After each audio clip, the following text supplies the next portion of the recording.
ಎಲ್ರಿಗೂ ನಮಸ್ಕಾರ. Welcome to let us help you in your success. UPSC ಎಕ್ಸಾಮ್ಗೆ ಸಂಬಂಧಿಸಿದಂತೆ ಲಾಸ್ಟ್ ವೀಡಿಯೋಸಲ್ಲಿ ಎಕ್ಸಾಮ್ ಪ್ಯಾಟರ್ನ್ ಏನು, ಸಿಲೆಬಸ್ ಏನು ಅಂತ ನೋಡಿದ್ದೀವಲ್ಲ. ಈಗ ಬುಕ್ ಲಿಸ್ಟ್ ಏನು ಅಂತ ನೋಡೋಣ. UPSC ಎಕ್ಸಾಮ್ ಪ್ರಿಪ್ರೇಷನ್ಗೆ ಬೇಸಿಕ್ಸ್ ತುಂಬ ಇಂಪಾರ್ಟೆಂಟ್. ಬೇಸಿಕ್ಸ್ಗೋಸ್ಕರ NCERT ಅನ್ನೋ ಬುಕ್ಸ್ನ ಓದಬೇಕು. NCERTಯಲ್ಲಿ 6th ಕ್ಲಾಸ್ ಟು 12th ಕ್ಲಾಸ್ವರೆಗೆ ನಮಗೆ ಯಾವ ಸಬ್ಜೆಕ್ಟ್ಸ್ ಆದರೆ ಸಿಲೆಬಸ್ಸಲ್ಲಿ ಇದೆಯೋ ಅದು ಓದಬೇಕು. ಅದಕ್ಕೆ ಸಂಬಂಧಪಟ್ಟಿರೋ ಲಿಸ್ಟ್ ಇಲ್ಲಿ ಇದೆ ನೋಡಿ. Art and culture class 11th an introduction to Indian art 1. Next history 6th class to 12th class old or new NCERTs compulsory ಒಂದೇ ಓದಬೇಕು. Post independent history politics in India since independence 12th class.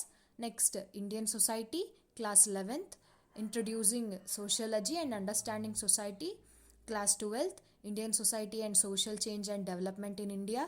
Geography 6th class to 12th class. Polity 6th to 8th class Social and Political Life. 9th class to 10th class Democratic Politics. 11th class Indian Constitution at Work. 11th and 12th class Political Science 1 and 2. International Relations 12th class Contemporary World Politics, Political Science, Economy. 9th to 12th class Socio-Economic Development, Environment and Ecology.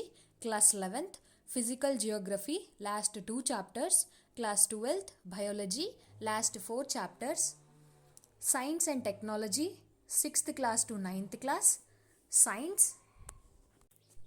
ಈ ಥರ ನಮಗೆ NCERTಯಲ್ಲಿ ಏನೇನು ಓದಬೇಕು ಅಂತ ಇಲ್ಲಿ ನೀಡಲಾಗಿದೆ. ಬೇಕಾದರೆ screenshot ತಗೊಳ್ಳಿ.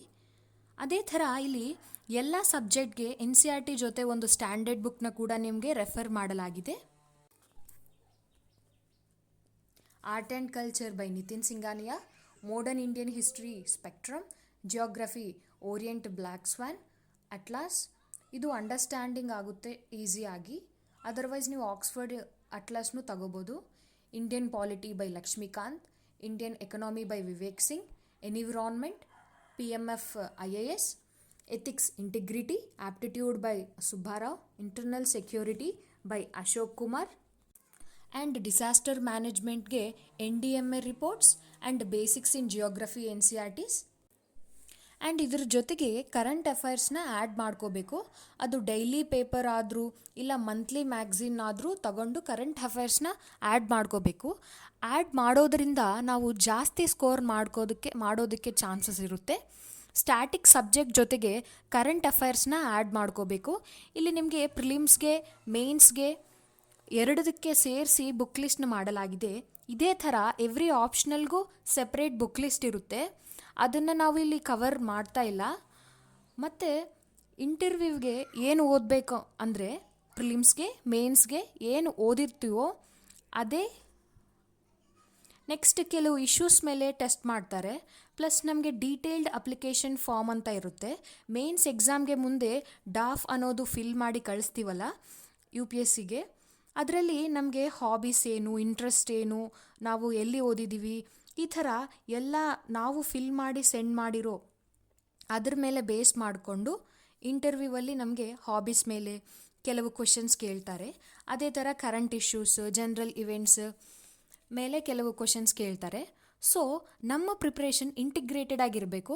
ಪ್ರಿಲಿಮ್ಸ್ ಮೇನ್ಸ್ಗೆ ಒಟ್ಟು ಓದ್ಕೊಂಡ್ರೆ ನಮಗೆ ಸಬ್ಜೆಕ್ಟ್ ಮೇಲೆ ಜಾಸ್ತಿ ಅಂಡರ್ಸ್ಟ್ಯಾಂಡಿಂಗ್, ಜಾಸ್ತಿ ಡೆಪ್ತ್ ಇರುತ್ತೆ.